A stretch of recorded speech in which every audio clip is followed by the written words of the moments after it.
Hey everyone, this is Chris Benton with the Chris and Sandy Show, where we get up close and personal some amazing guests throughout the entertainment industry. And today, like I said in every episode, we got a great one for you. We have Robert Eibach.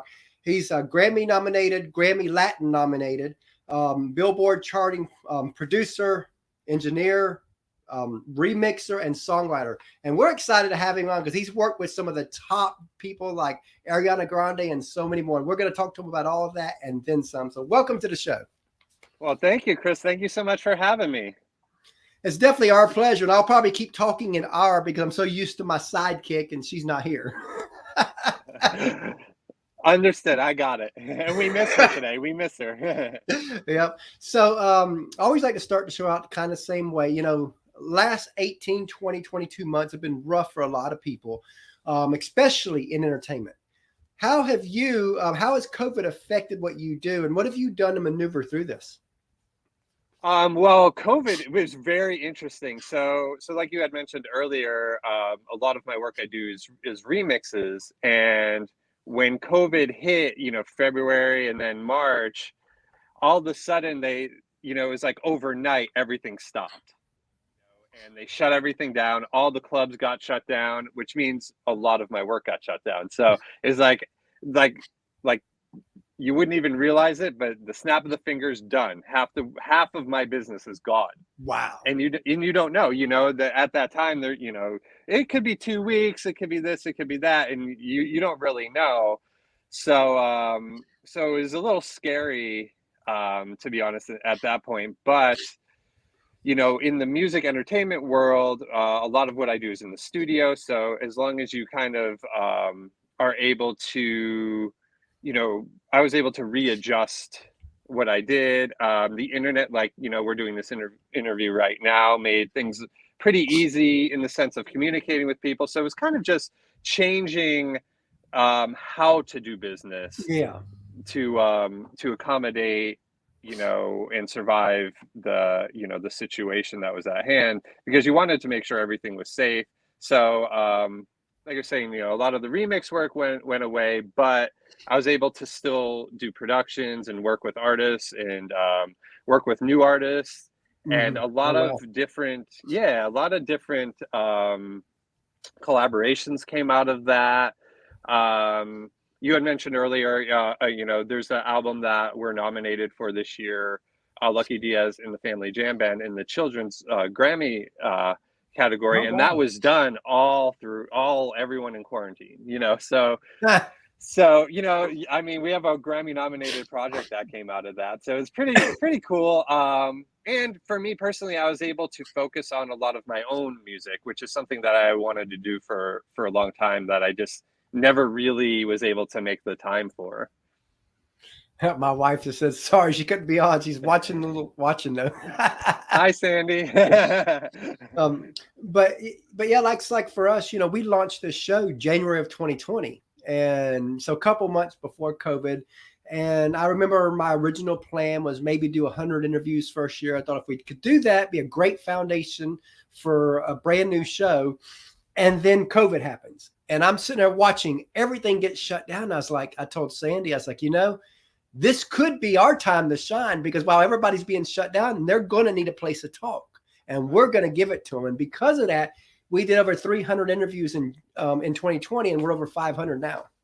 Yeah, that's amazing. And to be able to do something like this, and I think that, the technology was there, and it wasn't taken advantage of as much as it was throughout, these COVID times. And we could do stuff like this because, back in, a few years ago, everyone wanted to be in studio and you're, right next to each other. But then we could do something like this now, which is pretty awesome. And I think the future is, and of course they could have always done this, but I think the future with concerts and stuff is you're going to, of course, live concerts are coming back and all that. I mean, many people going on tour, but I think that they should do the live concert, but also stream it so their other audience can be part of it. So combine the best of both worlds now. Yeah, exactly. And there's some pretty interesting things happening as we're talking about the technology like that, where people are doing concerts in the Metaverse and these NFTs and all kinds of stuff like that. I know the Foo Fighters just did something after the Super Bowl that was all in this metaverse, Oh, this wow. virtual reality space of a concert, and I was like, oh, that's really that's really cool. And I don't know, if the technology, it's there, and we're always advancing, but would it have advanced as fast as it Yep. did if we weren't kind of forced to use it? We should do our show in the metaverse.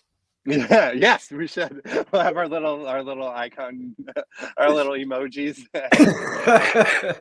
So, a lot of people would ask, when did you know you wanted to be in entertainment? And I always like to go deeper than that. When did it click for you that entertainment could be a career path for you? That's a really good question, and I really like that one. So I went to college for biochemistry Oh, as we're wow. going on this pandemic talk. No, and it was something where I really wasn't connecting with. I love science, Mm. but I realized that I didn't want to be in a lab all day long, and I had some friends that were in. I went to Temple University in Philadelphia, and I had some friends that were in the film program there, and they said, in our department, there's a music production program, and I had recorded my friends' bands. I had done music, myself, just a hobby thing. And then as soon as they had said that, I was like, I'm switching. I'm done. Oh, I'm just going wow. to switch over because I was really getting into it, like I was saying, as like a hobby thing. And then when I realized that I can do it as a career, there was no turning back, in that sense. And I talked to my mom, and she said, as long as you get a degree, you do what makes you happy. And I was like, okay, awesome, let's do it. So I went into my counselor's office the next day, said, instead of being in a science lab, I'm going to be in a studio lab. I'm just going to switch it over, and that's what I did. And I, a few, maybe the next semester, I got an internship at a studio in Philadelphia, and it was really off and running from that And point. to a degree, you're still a scientist because you got to, make all this work. Exactly. And technology itself, that's a science, and like we're talking about streaming and doing these types of things, music technology and what you can do, and the instruments that you could play and all kinds of stuff like that changes weekly, and it's really exciting, and it's something that I can honestly say, like, this was the right choice for me, because even though I love science and I love law and I love all of these things, Mhm. um, this is the first love, and it's something that I Wow. didn't even really discover it was the first love until the opportunity became available. That's like, I never, if you'd have told me 10 years ago, even 5 years ago, that I would love being a host of a show, I'd have laughed. No, just that, and here it is, we launched January of 2020, and I'll never forget. Now, granted, we did some interviews back in 2014, 15 era. We even got to interview Kelsey Ballerini before she was Mm, Kelsey, so to speak. yeah. But back then they were all transcribed and all that. We didn't have the technology the way it is today. And I hated the transcription part, and I just shut it down. I was like, you know what?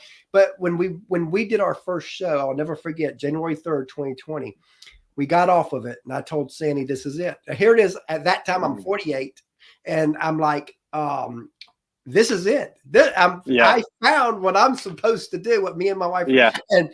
but so it just took me a lot longer to figure out, what, I've always been able to talk to people. I've never had that issue there. Sandy will be the first to tell you that I've been in thousands and thousands of conversations with just total strangers, and she'd get so upset with me sometimes because we'd be late somewhere, and Hmm. she would know if I'm a couple minutes in, we're there 30, 40, 50 minutes every time, thousands of times in our almost 20 years of marriage. And yet here we are with the show. Yeah, that's amazing. That's amazing. And it's really cool because you can really, you know, when you find something that you love, it's one of those things that it's like you don't think about everything before it, Mhm. I mean, it is a part of you, but then it's like, okay, this is a new life for me. Like, oh, and you don't want to stop, it's you try and figure out every little detail about it, because it's definitely something that,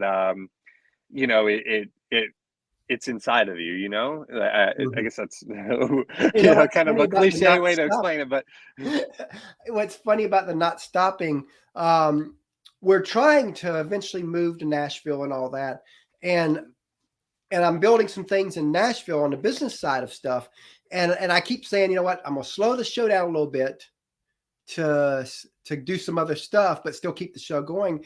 But then I book up almost the whole March now. So yeah. I can't. So, it's funny. Every time I say I'm going to slow it down, it speeds up. I was like, well, maybe there's a sign there. Right. It's just one Well, of them things. and it's something that you enjoy doing. So that's like the really, amazing, important part of it. Exactly. So, a lot of people, they see the glory in what you do, the glory in what the big artist does and the Hmm. actors and all that, but they don't see the grind, the sacrifice, the tears, the struggles it takes to get to, not just to get to the top, but even a career level within entertainment. And I always want to talk about this side of it because I think a lot of people, they have this mixed misconception that if Hmm. you got the talent, you'll make it. But we both know that that's just not true. It takes talent, connections, the right timing, huge work ethic, sacrifices. It takes everything Hmm. all into one. So take a few moments and let's talk about some of the sacrifices and struggles you've had to go through to get to where you are today. I mean, we'll talk right off the bat. When the day after I graduated college, I drove out to Los Angeles with $800 in my pocket, and was like, Wow. I don't know anybody. I don't know, but this is what I want to do. So do it. So I did that. I I think that gave me the hustle to want it more. So Mhm. when I got here, as soon as I got here, there's this directory called Mix Magazine, and a lot of producers and engineers will subscribe to it. It tells you the latest products. Interviews a lot of famous engineers and producers and stuff Oh, like wow. that. So I subscribe to it, and every year they put out a directory of all the studios. So as soon as I got to LA and got settled, about 2 weeks after, I had been like going through the directory, started at A and just called every studio. Mhm. No one's picking up, leaving messages, no one's picking up, and I got to D, and the studio's Delaro Music, and that's where I'm at now. So I've been here since I've moved to Wow. LA. um but just that kind of, like you said, you know there's a lot of, you have to really want it to be successful at it, and the talent is one piece of it, but you have to find the right team. When I walked into the studio and I met David Longoria, who's a producer here, I walked in and it felt like it was home, Wow. and a lot of it was, a similar equipment that I used in the studio in Philadelphia, as well, and just the welcoming feeling from the staff and everyone here made me feel like, wow, this is the right place, and I don't even have to. This is the first place I walk into. I don't need to even look at another place. It just felt Wow. right. And Like my wife and I. Yeah, exactly. And I giggled when you were telling me the story about that, because I was like, wow, I could relate, with different things, because and like we were talking about careers, right? When and it was kind of one of those things. But that being said, there's a struggle with everything. When I was in Philadelphia and I worked at a great studio there, Third Story Recording Studios, and Scott and Mark, who owned it, were amazing people, and we worked with big artists, this group Korn, and this Mhm. producer by the name of Swizz Beatz, who is Alicia Keys' husband. Oh, wow. And he actually he gave me some really good advice. He said to, and I was asking him, we were waiting for a group before a session, and I said, I'm going to move to Los Angeles in a month, and do you have any advice? And he said, it doesn't matter where you've been before, you need to soak everything up like a sponge. So when you go in there, if you have to get coffee, check your ego. If you have to just sit in a room, like just take in everything that you observe, because then you'll get better and better as you go. And when someone wants to bring you in on something, don't feel like you're too big for the part. Go in there and do what you need to do, because you're always going to learn, and you're going to make connections, and you're going to start succeeding that way. And when I got to Del Oro, David had a very, very similar thing that he was telling me, and I'm like, wow, this it just feels like all the planets are aligning. Like God is saying, this is what you should do, and this is connections the right thing. are everything. Yeah, exactly. Because through our years of doing the music stuff and entertainment and all that, I've never once asked anybody for any gifts. I know that some podcast people and shows do. I've never, but I'll be honest, I've asked for connections, because that's just one thing I will do.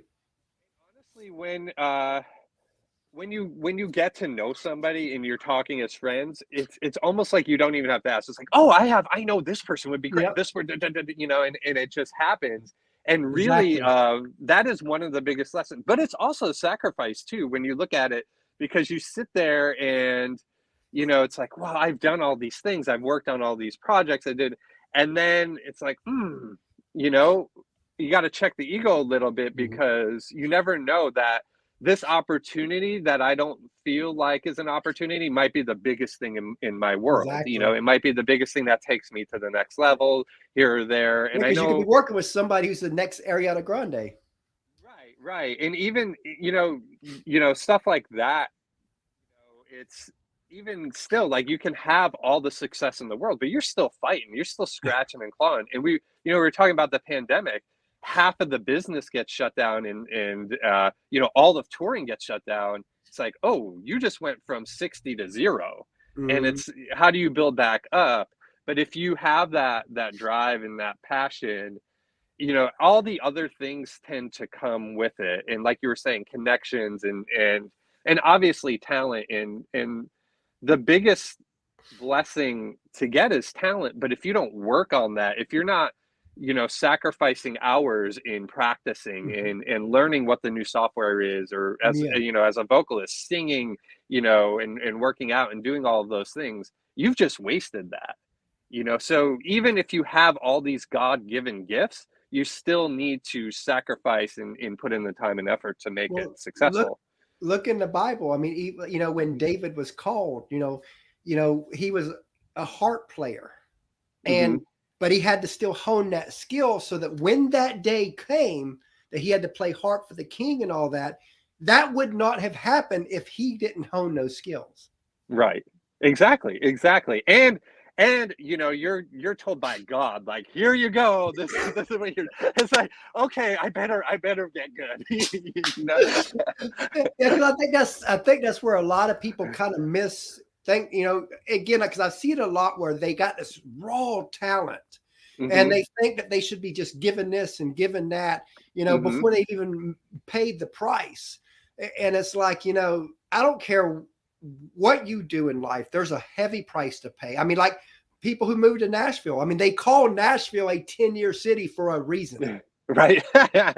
Well, Los Angeles is the same way. I went, and I was blessed to be able to work with, big groups in Philadelphia. But you come out here, you're no longer a fish in Philadelphia. Like, you're a very, very small fish, no matter how talented you are in this pond, because everyone's going after it, and it's a hustle, and it's, you have to create some thick skin if you don't have it. But you know what, things if you work hard, honestly, if you work hard and you believe that you're meant to do something, you can achieve it.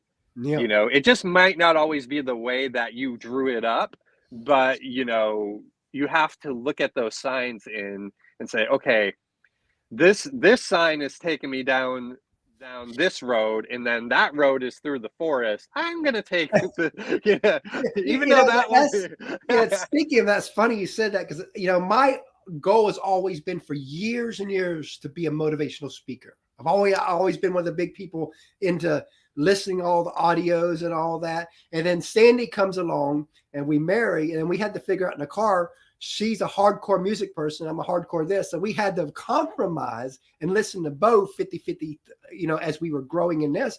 But now here it is. I look back and I'm like, okay, I'm getting to speak still. It may not be what I wanted at first, but I'm still getting to speak. And who knows, I still might down the road as we grow this bigger and bigger, people will probably then hire us to come speak and tell our story. Right, exactly. And the more you do it, the more comfortable and better, and the more like things you find out about yourself and what works and what doesn't work. And I think that's such a valuable lesson to learn, and to always keep that ego check, so to speak, in your toolbox, because like the show, doing productions, any of that stuff, it will always grow the more you want it to grow. The more you're like, oh, I'm so glad I did it this way this time, and how can I advance on that, and the things like that. It's fun, and it keeps it really exciting. That's like, again, I don't care who you are, if you're any passion in you're never where you want to be. You're never there. And there's sometimes where I'm like, okay, I want the show to grow. I'm pushing and pushing and pushing. It just seems like it's all uphill, and I'll get frustrated. So I go to my favorite speech. It's only 10 minutes. The Steve Harvey Apollo story. And he tells a story about how his breakthrough getting on Apollo happened. And he basically was at the point to where he was giving up. And then when the way he tells it is, so every time I get down, I'm like, my break's good. So I'll watch that, listen to it. I'll laugh with him. And then I'm like, okay, I can move on more. Yeah, exactly. And isn't it interesting too, that it seems that the moment where so many, and I'm sure you've probably heard this from other artists and people that you've interviewed, is that there's always that moment where you feel like you're like, you know what, I just want to give up with this. It's really hard. Everything is not what I expected. It's, I'm not getting the work that I know that I deserve. I'm not getting this. I'm not getting that. It's a hustle. It's a constant hustle. There's times you're like, living off of, hand to mouth and all of those things. It should be better. I did all the things. And then when you like persevere past that and you keep going on, all of a sudden better things start happening, and it's that breaking point where they talk about only the strong survive. But if you could pass that point of where you feel like you want to give up, you get to the next level. And it's hard to describe until you've been through it, right? Yeah, I got a perfect example. I can remember our very first kind of breakthrough. A couple months in, it was about a month after the pandemic started, all that. And even though, and our show started as an up and coming country artist show, that's the roots. I mean, we're now an entertainment interview show, but it was up and coming. And I've always wanted to move it up. And I was frustrated. I remember I was frustrated. And I'm like, well, maybe we're not supposed to. I mean, I was almost ready to give up, and we're only 2 months in. I was just ready to, and then of course we're like got this pandemic on us too. So it's just so much on me. And I'm like, I just don't know what to do anymore. And then I reached out for this one artist I thought I could get because I know her family. And then they email, and her PR people says, nope, can't, not happening basically. And so that was like a dagger, because I didn't understand that once a person gets signed to a label, their family no longer matters. And I mean, they do matter. And so it was kind of like a little dagger in there. And then I was at that moment where I was ready to quit. And then I remember getting an email like an hour later from this. From a PR company in Nashville saying I have 6 artists I'd like to get on your show. So I'm looking through the list, and one of the names was Anna Christina Cash. And I was like, wonder if it's any relation to, Johnny Cash. So I look her up, and come to find out she's married to John Carter Cash, his and June's son. I was like, oh yeah, we would, we'll do all 6. I was like, can we have Anna first? Because, I wasn't stupid. What if they didn't like my interview style? Right. Yeah. Exactly. So it's like, can we do Anna? You know, so and we got Anna first, and because of Anna Christina Cash, that then brought Carlene Carter on, which eventually brought Jenny Gill on, which eventually brought Taylor Lynn on, which eventually brought Georgette Jones on. So all of a sudden, we had all this handful of people of legends kids on our show, and that kind of solidified the show that, okay, we're a serious show. Right. Yeah, exactly. And isn't it interesting like that where you get that one name, right? And then all of a sudden, oh, this is real. This is real. You have that one name on there. You have this, you have that. When it's like, well, it's the same show, but it does take you to the next level. And like it's the same thing with music, like remixes and productions, like, oh, you have Ariana Grande. Oh, it's Tell us how that happened. That was actually a really interesting story. So we had put out a song that was called No Tears Left to Cry, and it was right around the time that my grandmother had passed away, and I was listening to the song, and I was like, and it was right after she put it out, shortly after the bombing in Manchester and all of this stuff. So I was just like, the song itself really spoke to me, and I had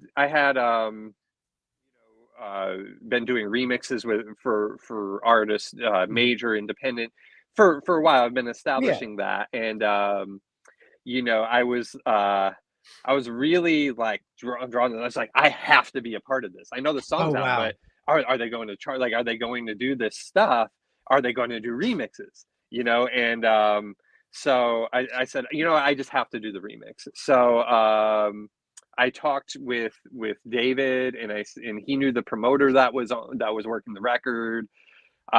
So I did the remix, and I was like, it's like we were talking earlier. It's like, I have to do this the best I've ever done it, because this is like the top of the league, and I have, if I don't do a great job with this, I'm not going to get another, I'm just not going to get another gig. I worked really hard. I worked really hard, but I really loved the song. It was one of those things where it really spoke to me. So we sent it in, to the promoter, and I didn't hear back. And I was like, it's Ariana, it's going to be really tough, to really get in there. And I'm coming in, from around the corner, but like you said, connections, right? Mm-hmm. So I'm coming in from a different angle. Is this going to be something that's gonna work? And then all of a sudden, I'm on vacation with my mom and my brother and my sisters, and we're in the mountains of Virginia, and someone sends me a tweet, "I love your Ariana Grande remix."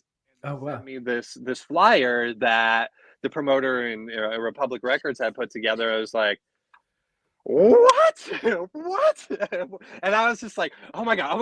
And I'm showing it to my family, like, this is amazing, and it was the remix that brought, the way the chart works is they release remixes every few weeks to keep moving it up the position. So it starts, it starts low, and then it moves up to as high as it can possibly go. So mine brought it from number 8 to number 5. It was like one of those things. I was like, what? And I was like, and so I was like really excited that I had, been a part of it. So I reached out to the promoter. I was like, thank you, Nate, and David. I was like, this is amazing. And it was one of those things that I started getting write-ups on my remix that I was singing. When you have something exciting like that, like I'm Googling and there's write-ups on it, and it's hitting these. My specific one is getting picked out for these things. I'm like, oh my god, like this is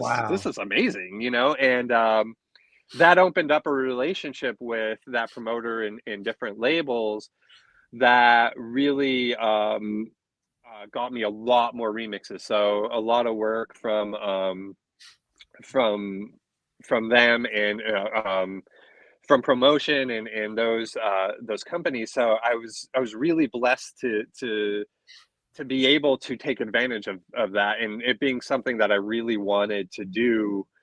And like I said, I had remixes and productions and songwriting that I had that had already hit the Billboard charts, you know, and that was successful.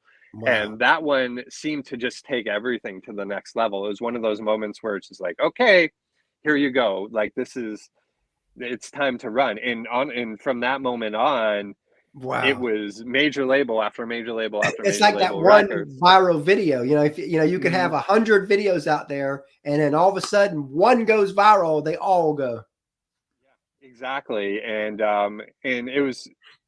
it also was one of those moments too, where I felt like, okay, I have to bring the same energy, the same, you know, ability that I brought to that one to everyone, and Yeah. not just the major label clients, Yeah. but the unsigned artists, the Exactly. independent artists, all of that. And it really made me want to outdo the next one every time that I Oh, did wow. something, because and I had always had that, but having something at that level of like an Ariana Grande really made me feel like, okay, like I truly believe it now too. Yeah. Wow. And I really want to outdo it every time, every time, every time. And you know, and that's what happened. And you know, it built up, you know, and you know, until the pandemic hit, you know, and everything had to switch, and you know, I had to readjust, you know, business and stuff like that. But it is one of those things that, you know, it's like you had said, you know, it's that jump, that viral video, that thing that really takes you to Yeah. the next level. You know, that's like, you know, we bring on a lot of people from up and coming people on guests on our show to stars on our show. And it really doesn't matter who we have on. I'm all in, you know, again, I love the stories. I love to hear stories. And and to be honest with you, sometimes the up and coming people, you're like stunned because they are just so awesome because they're still in that grind, they're in that hunt. Yeah. They're so hungry. And, you know, because again, you know, you can have a top artist that's been there top for 20 years. You know, sometimes they can forget that hunger. So you get someone on that's up and coming and you can just feel it, that they are hungry. Yeah, and that's what's amazing about it, is that, and then it's also when you look at people who who are in the line, like in Ariana Grande, for instance. Sorry to keep going back back to her, but she's also someone who's there at the top of the game, Yep. and she works her tail off. I mean, Yep. this woman just works really hard. She like, you know, she's got this voice of an angel that she just works on and works on and works on the Wow. details of it. And It's and not she just getting there, it's staying there. right, yeah, and it's staying there, exactly. And then you have, you know, I'm sure you've come across people too where, you know, they'll get to a certain place and like, yeah, you know, I deserve it. And it's like, no, you have to work You hard. got to You have to work. work hard. And sometimes you have to work harder now when you're, because you're fighting with the top of the top people now, you That's the know. thing I've And learned with this with our show. You know, as we grow and we move into the more elite status, it's tougher than ever before. And so it's one of the things where it's, you know, you would think that, okay, it's getting easier. Oh no, it's getting harder. mm-hmm, mm-hmm. No, and it's the same thing with production, and because now you're not fighting with everybody, you're fighting with everybody, you know, the big top people, you know. And you have to also realize, like, if you don't get chosen for something, that Mhm. doesn't mean you're not good. It means Yep. that, you know, to even be considered at the top level of something is a win. You know, it's like, you know, getting nominated for a Grammy or something is like, wow, like you're in the top 5 of the world at what you do, you Wow. know, and that's not something to sneeze at, you know. It's like, okay, you know, and it's hard, you know, every detail of it is really hard, you know. Mhm. And it's, do you want it or don't you? And it really comes That's down like to I like get we're about 200 rejection emails a month mhm, because I send probably 300 right. every month. I've probably sent 200 to 300 emails every single month for the past 12 months or more. Hmm. And because again, but I've noticed that because I always give our top guests links and everything to those shows and stuff. And I've noticed that although there's still rejections, because every month I will send the same people, PR people, another message every month. And I've noticed that 12 to 18 months ago, it was always "we'll pass." Now it's starting to be "we'll pass for now." And they're adding that on there. Or like some might say, we're not setting new interviews up now, but if you want to check back in a couple months. So now all of a sudden we're getting that type of response. Yeah. And that timing, especially in what you do, the timing is half the battle, right? It's like, okay, well, this person, though they'd be a great interview, they don't have a product that's coming out, or they don't have this or that it does their brand a service. And then when they got that product coming out, they're like, remember you wanted to interview, and then they all come out. And that's funny. Sometimes you go a week or two without no bookings, and then all of a sudden you go a week where everybody's saying yes, let's do this, and then all of a sudden you got this schedule that goes from nothing booked to a whole month booked, and you're like, what happened? There's not enough time in the day. No, and that is the entertainment industry to a T, though, right? It's you have your ups and your downs, and I think the lesson that we've both learned from this is that when you're down, it doesn't mean you're not good enough or you're down. It's just that okay, that's just how it works, and you can't beat yourself up over it. And you were talking. Yeah, exactly. We were talking earlier about the the sacrifices, and it's going to be there. It doesn't matter how good you are or what you've done, you're still going to have that downward period. And those are the times that you regroup and you work on things.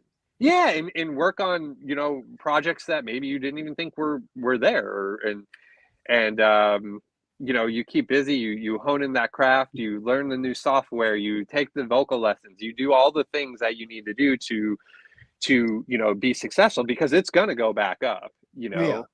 That's like, I remember a story, and I love this analogy, where it's like when you're at the beginning of your career, you're on this hill and you're pushing this big boulder up a hill.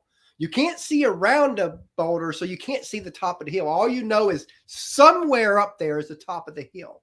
And all you can do is push and push and push. But if you look back, you're going to lose any momentum you already started. And if the momentum starts to come backwards some, then you're going to have to start all the way back at the bottom. So you can't, all you can do is hunker down and push and push and push. And then one day, that day will come where you get the boulder on the top of the hill, and then it'll go down to the hill, and you can jump on it, run on it until you hit the next hill. And then that hill's bigger. Yeah, and you have more momentum. Yep. Up that hill too at the same time, because you know what it's like. You've been through the challenges, and you're able to overcome those. And now you hit some new challenges, like you said, the hill's bigger. But you already know that you've overcome some challenges. So what's the difference? Of course, let's go after it.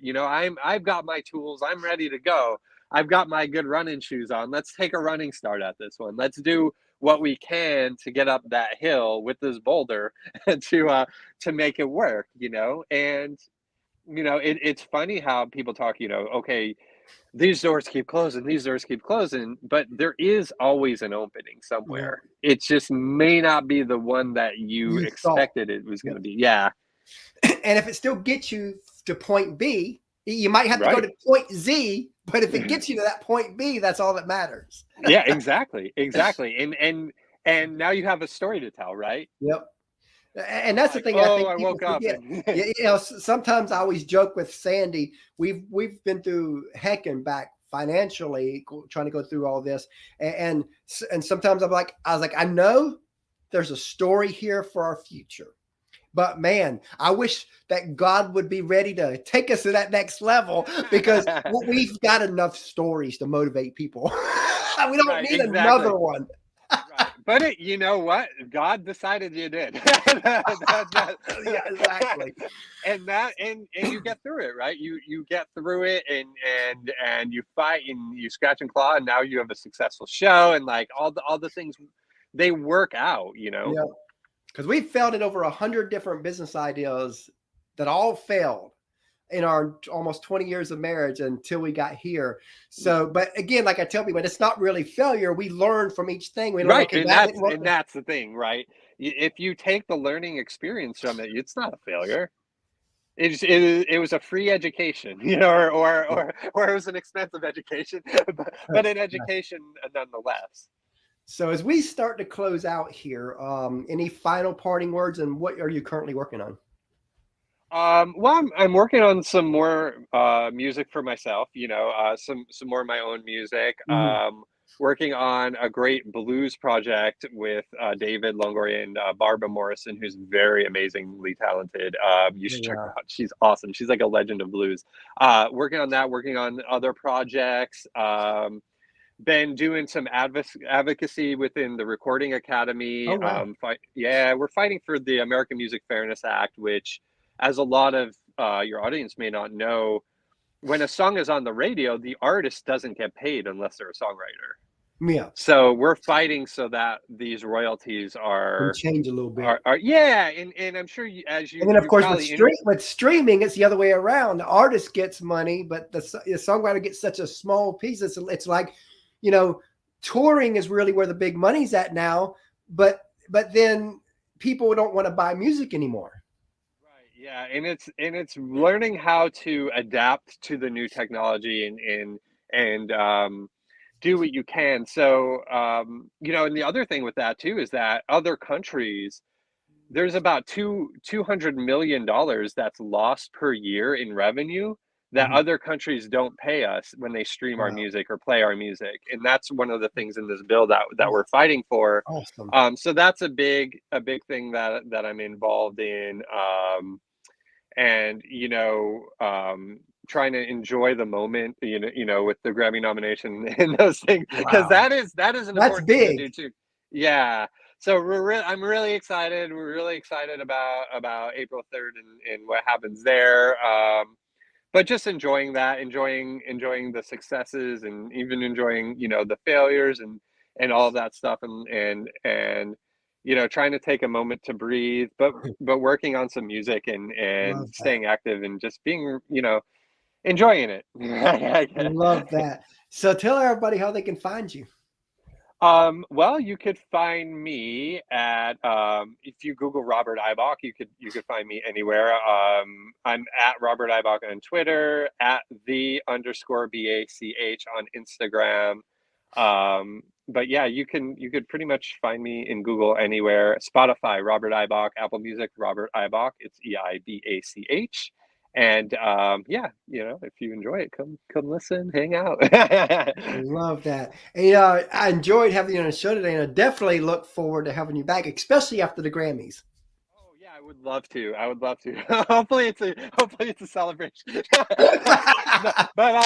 But yeah, I would love to come back. I enjoyed this immensely, Chris, and thank you so much for having me. It's definitely been my pleasure. And like I said, you know, you're welcome here anytime. Thank you so much. All right, you have a great day. Bye.